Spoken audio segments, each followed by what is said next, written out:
Mapagpalang umaga po sa ating lahat. So, ang ating pong kasabihan ngayon sa araw na ito ay maging mabuti po tayo sa ating kapag-araw-araw.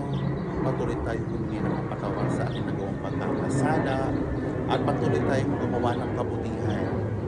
Kasi diba, sinasabi nga ng Panginoon, kahit anong yaman, kahit anong hirap mo, basta naging bukal sa puso mo ang pagtulong, siksiklikli ang ibabalik sa iyo ng ating Panginoon. Dahil alam niya na mayroon kang busilak na puso. Dahil alam niya na ikaw ay taong matulungin. Minsan nga may kasabihan nga na kung sino pa yung ibinababa, siya pa yung itinataas. Kung sino yung nagmamataas, siya yung ibinababa. Doon tayo dapat. Tayo, kahit na tayo ay halimbawa sa trabaho, kung tayo ay may katungkulan, dapat hindi natin inaano yung ating posisyon. Dapat matuto tayong makihalubilo, matuto tayong umunawa, matuto tayong umuntindi sa ating mga kasamahan.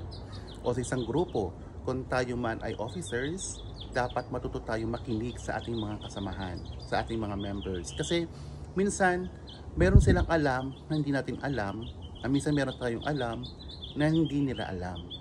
Sa ganun kasing paraan, dapat nagtutulungan tayo para sa ikabubuti ng isang grupo, sa ikabubuti ng isang kumpanya, dahil alam natin ng bawat isa, kapag naging busilak ang inyong puso, maging matagumpay ang inyong plano, maging matagumpay ang inyong hadikain sa mga inaharap o sa mga gawain na inyong gagawin.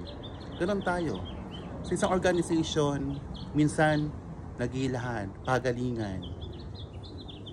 Hindi naman ito pagalingan kung sino ang mas nakakaangat, kung sino yung mas nakabababa.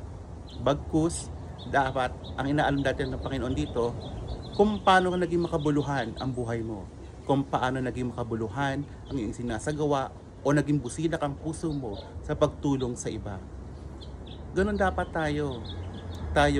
Gumagawa tayo ng magagandang gawain para maging mabuting ehemplo sa mga kabataan. Kasi iba ang mga kabataan ngayon. Ang kabataan ngayon, kahit anong gawin, minsan kung ano nakita sa environment, sige na lang sige. Minsan, naku-curious. Ganun ang mga kabataan ngayon about curiosity. Pero di nila naiisip kung ano ang kahinatnan sa kanila na negative yun. Bagkus, kung mabuti naman ang pakikisama mo sa ibang mga kabataan na magandang intensyon, doon tayo. Dahil alam natin na mapabuti ang mga kabataan na laging nagiging bukas ang puso sa kapwa. Ganun dapat tayo. Saka dapat ginagawa din natin sa lahat na pang-araw-araw yung huwag tayo mag-isip lagi ng mga negative.